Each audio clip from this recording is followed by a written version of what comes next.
Hey y'all, it's your girl Millie Chun. And what a difference a day makes, right? I'm a little behind, but I'm gonna get there by tomorrow. By tomorrow evening, before Bell Collective, we'll be all caught up. But I'm tired of talking about Diddy, and I'm sure you're tired of listening to Diddy. The only thing I will say at this point is I'm concerned, but I'm just saying it as being a human for his mental stability because it can't be good. I don't care because at this point, Diddy needs to pack up and go to wherever Russell is. Because, sir, it's over for you. Right? So there was a lady came out. She was, I think we've heard her story before. She was a Jane Doe and her face has been blurred.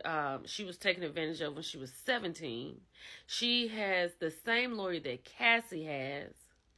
I posted the lady who was the girl. She's a lawyer in Houston, and she was saying how Puffy lost all of his credibility, and he is a liability. And it wasn't Puffy that settled; it was the corporation around Puffy that settled because he is bad for business. And in order to get it done and over with, they settled. So we may see another settlement, right? But now the girl who is Cassie's friend has come out in a Rolling Stone interview, and we're going to get into all that. But I got some other stuff to talk about. She is letting it out. And I'm going to tell you something. I know I wasn't there, right? So it's all alleged. But baby, when we go through this story, I'm going to see what you think. Let's get into it. So this is a pinned letter from Tiffany Red. She is a very good friend of Cassie. She backs Cassie up with everything she says. She did an interview with Rolling Stone. Shout out to Gossip of the City for this article and putting all this together. Let's get into it. She says she's standing for Cassie. She's breaking her silence, although she fears for her life, but she feels like putting herself out there, this will give her some type of protection. She says she and Cassie have been close since 2015. They wrote songs together. And she was mentioned in the lawsuit. Cassie mentioned her in the lawsuit. And she said the night of her 29th birthday, this is the part where the section in the lawsuit, Mr. Combs forces Miss Ventura into trafficking, right? So you can read all this for yourself. Let's keep going. So in this letter that she has penned to Diddy, she says, I am traumatized by you. The burden of vocalizing these experiences should never have been mine or anyone else's. She said when she met him in 2015, it was for Cassie's 29th birthday. And like it was just a frenzy to get Cassie there. So I guess he kept calling back and forth. And he wanted to know her ETA because he was giving Cassie a surprise birthday party. So like I said, at this time, she had never met Diddy until they got to the party, and she only talked to him on FaceTime.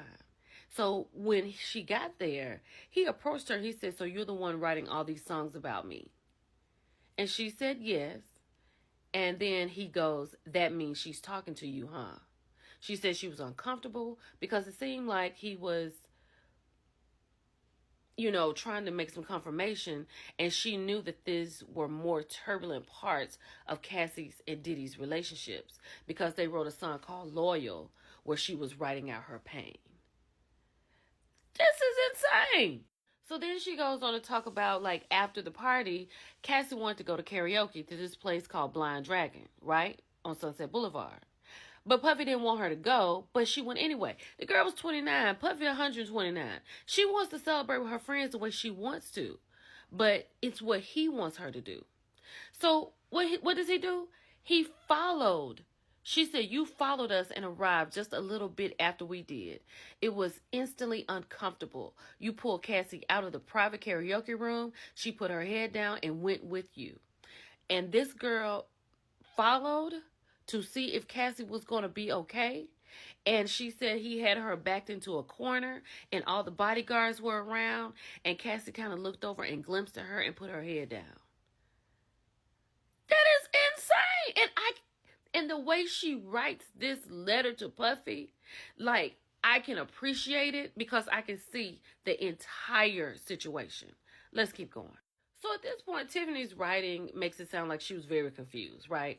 Everybody left the party because Diddy came and made everybody feel uncomfortable. He made Cassie leave.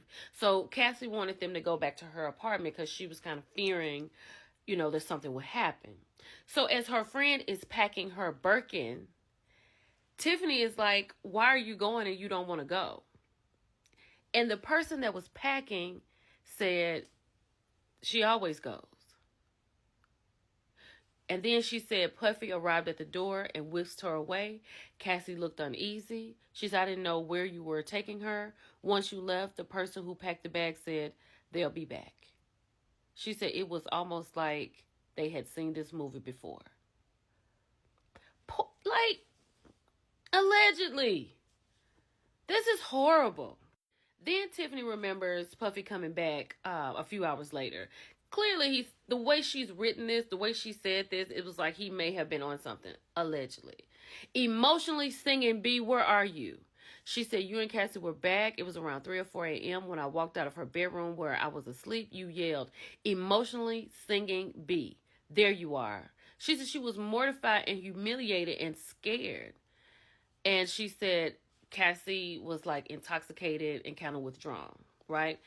And then she said, Puffy started screaming at us. Tell your girl she wants some birthday, you know what. And she gonna get some birthday, you know what. She gonna get this birthday, you know what. And she said all she kept thinking about was how, before you came to get her, and she was sober, and she kept telling us she didn't want to go with you. Now she's here, intoxicated, and like out of her mind, loopy. Puffy, it's a place for you. She said she was traumatized because Cassie told her later that night on her birthday, Puffy made her do a freak off. And since then, we have figured out what a freak off is.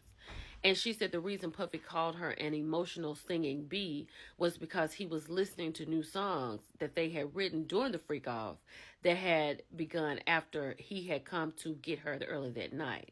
She said, I am disturbed to my core by this. It makes me think it must have been songs Cassie hadn't recorded yet. There were still demos. I can't begin to explain how it makes me feel thinking about my voice playing in the background of that nightmare. Child, let's keep going.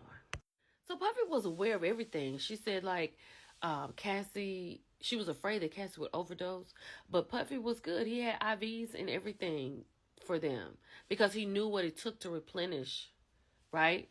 So she would be okay. And she said she was a part of Cassie's management team in 2019, a year after she left. And she talked about the disparagement clause that Puffy had in her record deal in her termination agreement. Like, just horrible. She said she's proud of Cassie for coming out. Now she's coming out. And she said there's so many other things that she could say. And I believe that. Because this is just Cassie's 29th birthday that she's talking about. I couldn't even imagine anything else. But this is what Tiffany had to say in the end. Never could I have imagined this is how it would turn out. The music I helped create for her suffered due to these events, compounding the trauma. It's devastating. I still mourn that time in my songwriting career. Like, Puff, sir, what? You need to be under the jail. Like, what kind of person thinks about doing these things to people? In the end, Tiffany says that she's working through PTSD, paranoia, and anxiety. And she said that Puff was a pillar in black music. And it's not right. And it's not. If he is actually doing these things, if he actually did these things, like, he's going to have to just, like, you need to go away, sir. She said the power imbalance makes it nearly impossible to fight. She said, but I am here standing beside my friend. There are moments in life when some of us have to face the hard choice of speaking truth to power or not. This is one of those moments. I really hate this, right? Tiffany Red has come out. And if you just go back and you read it, it's sad. I hope Tiffany gets the help she needs. I hope all these women get the help they need. Hold on one second. So this is the most recent. This lady who was 17 years old in this picture has allegedly claimed that some situations happened with Diddy that she did not want to happen. Right? At 17 in the studio. She has the same lawyer as Cassie. At this point, Diddy, just go away. Just go away. Y'all let me know what y'all think about this. Talk to you later.